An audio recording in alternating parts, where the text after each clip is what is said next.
నమస్కరించి ఒక మాట చెప్తున్నా, హార్ట్ఫుల్గా చెప్తున్నా, నా హృదయాంతరాల నుంచి ఒక మాట చెప్తా ఉన్నా.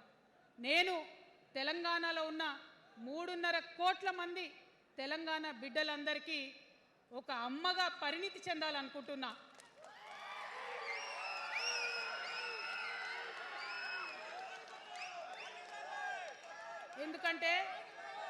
ఎందుకంటే ఒక అమ్మతనంతో పరిపాలన జరిగినప్పుడే బిడ్డలకి ఏదైనా కష్టం వస్తే అమ్మ హృదయం బద్దలవుతుంది.